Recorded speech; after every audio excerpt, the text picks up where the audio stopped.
to everyone and welcome to this new episode of 5 Minutes. I'm Luca Andriani, Senior Lecturer at Birkbeck Business School and Director of 5 Minutes. Today we will talk about, does virtual reality help understand my child's preferences, with Dr. Chiara Bulgarelli, neuroscientist working at Birkbeck University of London.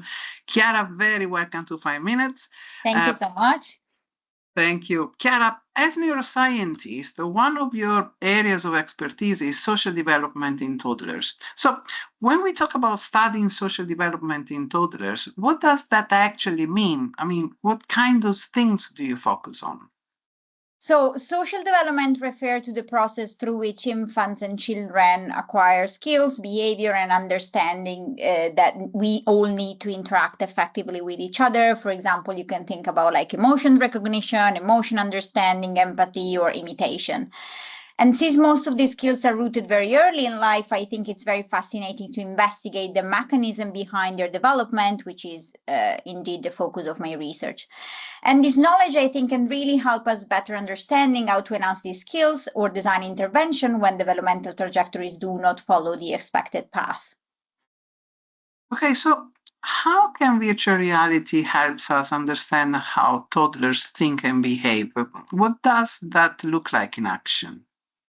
So you have to think that so far developmental research has relied a lot on very standard experiments to assess social behavior. For example, asking participants to passively watch happy or sad faces on a screen, right? And this approach has been incredibly helpful so far in helping us understanding social development and has worked very well with young infants.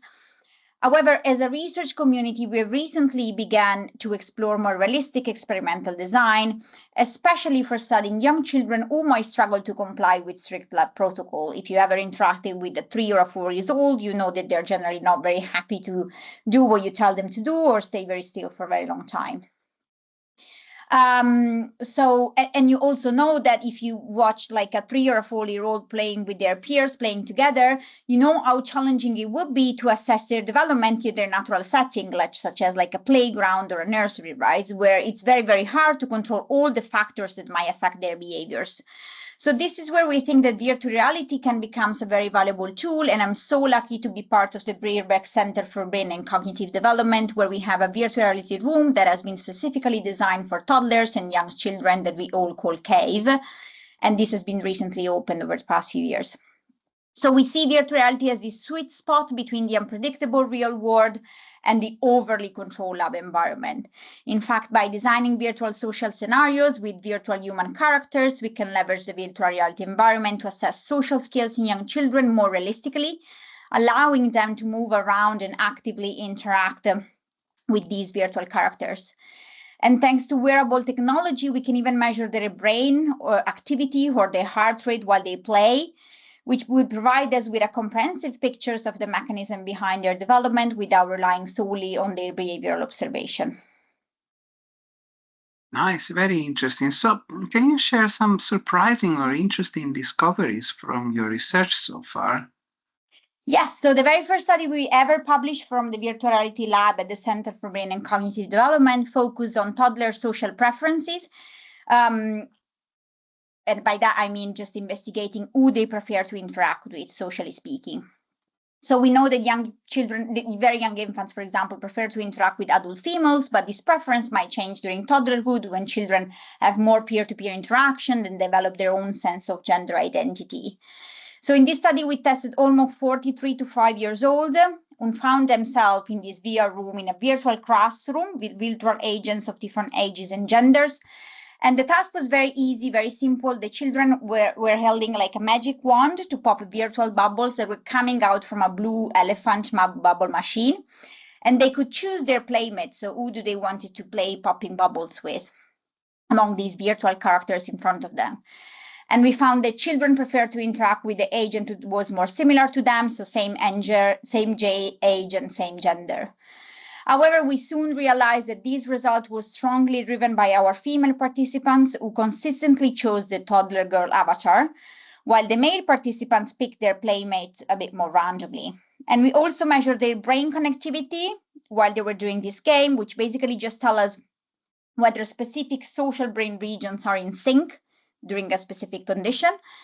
And interestingly, what we found was that only the female's brain showed different patterns of connectivity when interacting with their preferred character compared to a randomly assigned character.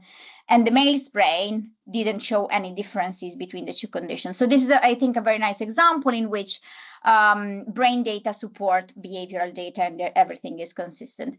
And for the first time, we showed that social preferences changes from infants into childhood, that there might be gender differences in social processing already very early on in life. And last but not least, we showed that virtual reality is a very useful tool to assess social development in very young children. So thank you. So last questions. How do you see technology like virtual reality changing the way we understand and support child development in the next future?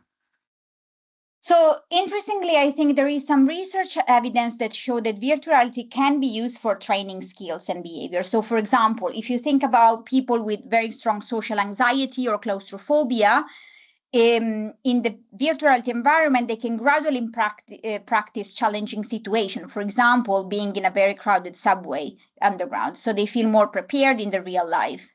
So what I would like to do is to take this idea further by using virtual realities to support social skills development in young children who have different developmental paths. So right now we have an experimenter that controls the virtual character behind the scenes using some buttons, literally on a keyboard. But our next goal is to make the virtual character, respond automatically to the child's behavior or brain activity or heart rate. So for instance, if we think that empathy might activate a child brain, specific brain region, or affect their facial muscles or lower their heart rate, we can use this signal so that each time we can detect these specific signals, the virtual character can reward the child, encouraging positive social behaviors, for example. The challenge here is that the brain, the heart, and the behavioral data need to be processed all in real time, whether normally we analyze all this data afterwards offline. So this needs like a lot of technical support, but with the right interdisciplinary team, I'm confident we can make this happen, taking an important step towards using virtual reality to help children with social difficulties. Thank you so much, Chiara, for this inspiring discussion. We wish you all the best and we hope to see you here again at 5 minutes. Thank you so much.